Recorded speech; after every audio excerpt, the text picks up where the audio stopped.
من أبراج أعظم أساطير العشق سيلمع الكوكب الرابع ليدخل نوره عبر شرفات الأثير إلى البيوت الموالية، فتخفق القلوب لروعة ذلك المجيد. إنها حكاية الأهلة التي يقصها علينا هلال شهر رمضان، وهو موفد إلينا برداء أخيه الحزين هلال محرم الحرام. إنه الصوت الذي يجلجل فيقرع آذان التاريخ،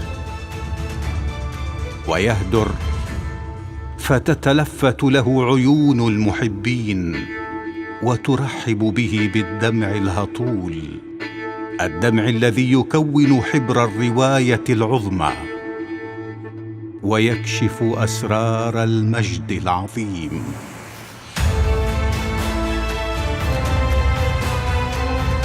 إنها ذاكرة دخان ذلك المساء الصامت رغم الضجيج، يطبع على ناصية الزمن الحاضر كلمة يتردد صداها: لن تمحو ذكرنا.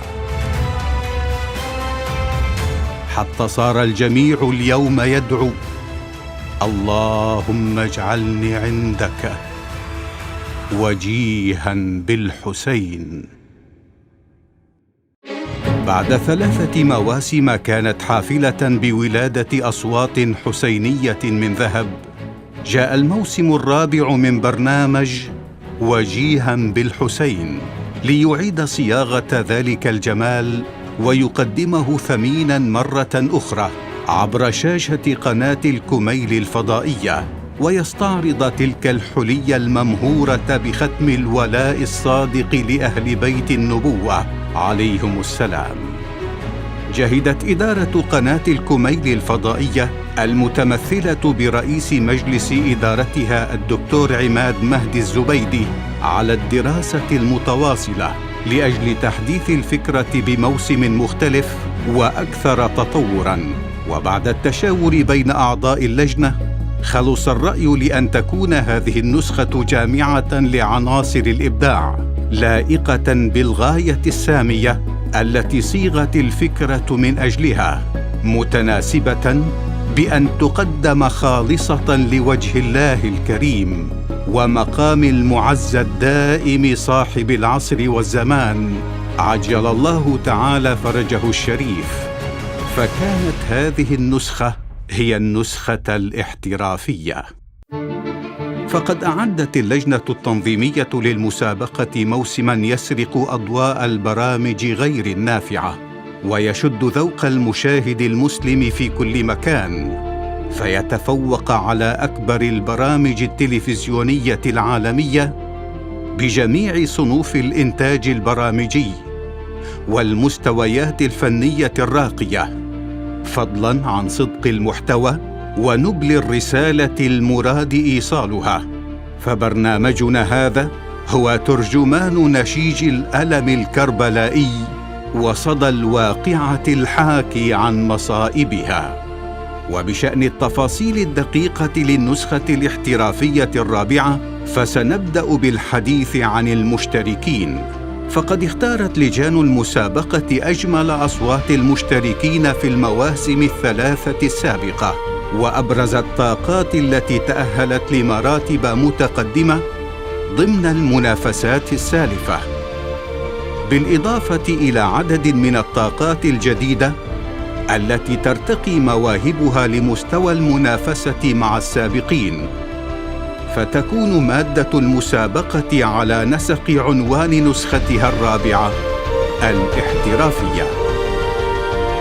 وقد تنوعت أعمار المتسابقين بين الكبار والناشئة والفتيان، وأيضاً بمختلف اللغات واللهجات العربية، هذا الغريب منيح، وين أهل راحة، وين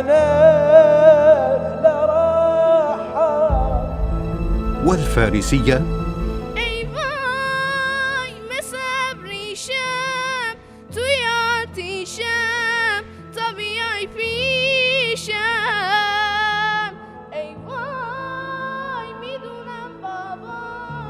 والتركية والأذرية. اذن میدانم سکینه هر زمان سکینه هر زمان گویدم موجوان üstüme at koyup gittin derdin bana kalana. من العراق والجمهورية الإسلامية الإيرانية ولبنان. صلوا على وجه النبي وجه الجميل الهاشمي سد القلب والعيون. أما بشأن لجنة التحكيم فستكون لجنة هذا الموسم فنية خبيرة تتقفى أثر الإبداع وتمسك أزاهير الصوت الجميل وتزرع بأقلام التحكيم أعواد الرياحين التي ستنتشر عبقاً يملأ مجالس العزاء الحسيني في كل مكان، كلهم من المختصين بشكل دقيق في أحد فروع الأدب الحسيني وفنون الردة وأساليب الأداء، فضلاً عن علم الصوت والتنغيم بمختلف الألوان والطرائق. وقد تكونت اللجنة من خبير الصوت والتنغيم، والباحث في فن الطرائق الأدائية والتراث الحسيني، الحكم الدولي الأستاذ يحيى الصحاف من جمهورية العراق. عنده قابلية على التلوين الصوتي، يعني معظم الجمل اللي قدمها كان فيها تلوين صوتي، تنقل ما بين القرار والجواب بانسيابية وبسلاسة وركوز. المختص بالإنشاد الديني خبير الصوت والتنغيم، الحكم الدولي الدكتور مهدي دغاغلة من الجمهورية الإسلامية الإيرانية. هذا النهاوند كان مرح ما كان يناسب، والنهاوند ممكن أن تأدي به حزين. المؤلف والموزع الموسيقي مهندس الصوت الكبير حسام يسري من جمهورية مصر العربية. يعني اخترت جزء صغير ونوعت لنا فيه، عملت لنا تشكيلة حلوة بصوتك فوق وتحت ووسط. وسيكون ضمن لجنة التحكيم في التدقيق الروائي والسلامة العقائدية الخطيب الحسيني سماحة الشيخ عبد الصاحب الطائي. أنا أتوقع أن يكون من أئمة الإنشاد يا الله بالمستقبل القريب إن شاء الله. وأعتقد الأساتذة المختصين يأيدوني، والفرحة اللي شفتها بوجوه الأساتذة هي خير دليل على ما أقول. هذا ويتوسط لجنة التحكيم رئيس اللجنة التنظيمية الدكتور عماد مهدي الزبيدي، والذي سيكون مؤشر الضبط والتنظيم لقوانين المسابقة وضوابط المشاركة فيها. يعني ما يصير، يعني احنا ما نقدر نوقف على واحد نقول له تعال اقرا فلان قصيدة، يعني ننوع بين القديم وبين الوسط. أما لجنة الخبراء فهم يواقيت الردة الحسينية، والذين لمعت قصائدهم في سماء الخدمة وما زالوا نجوم الساحة بخبرتهم وزخم الروح الحسينية في قصائدهم، وهم كل من الرادود الحسيني القدير أبو بشير النجفي، الرادود الحسيني القدير جليل الكربلائي، الرادود الحسيني القدير علي باشا الكربلائي. وسيشارككم الرادود الحسيني من دولة أذربيجان السيد طالع باكوي. أما لجان التدريب فقد توزعت إلى فرق متعددة تضم أسماء حسينية كبيرة من أبرز الرواديد والشعراء والملحنين الحسينيين للمساهمة في إعداد قصائد المتسابقين وتهيئة ألحانهم وتوجيه المتسابقين نحو الاختيارات المناسبة. أما بخصوص تقديم البرنامج فسيستمر في هذه النسخة صاحب البصمة المميزة صوت المآذن المشرفة للعتبتين المقدستين قارئ القرآن الدولي السيد حسنين الحلو. الليلة يا سيد أزفك وأنا أخدم رادتي وأخدم لك باثنين عيوني وأخدم لك. يلا ما يصير عم لازم نبارك لك. معودين عم نصر سيدنا موفقين ان شاء الله. عمي بمن أحلف بعد يا حبيبي.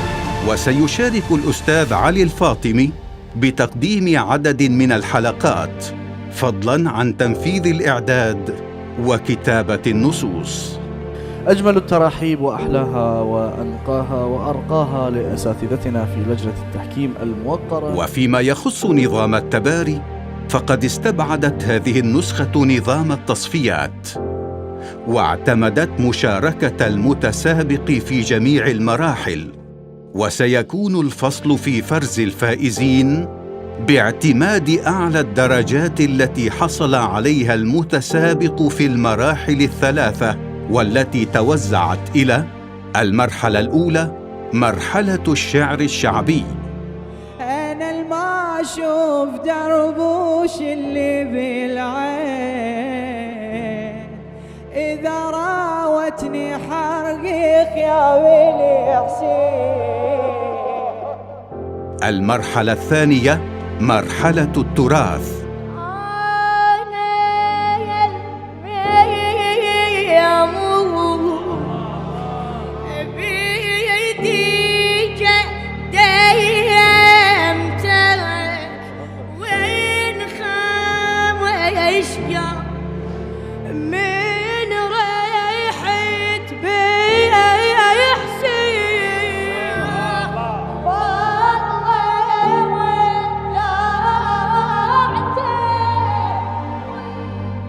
المرحلة الثالثة مرحلة الأداء الحر. دليني صاب المشرعة وانا اعتني لك، وسوالفي بقلبي اش كثر خويا اشتكي لك. قبل لا تبدو ويا من؟ أبدي وين ولا جليل؟ هذا ولا جليل واقف يمين. اي والله جليل ويلته اخويا ما خلانا شيء بعد.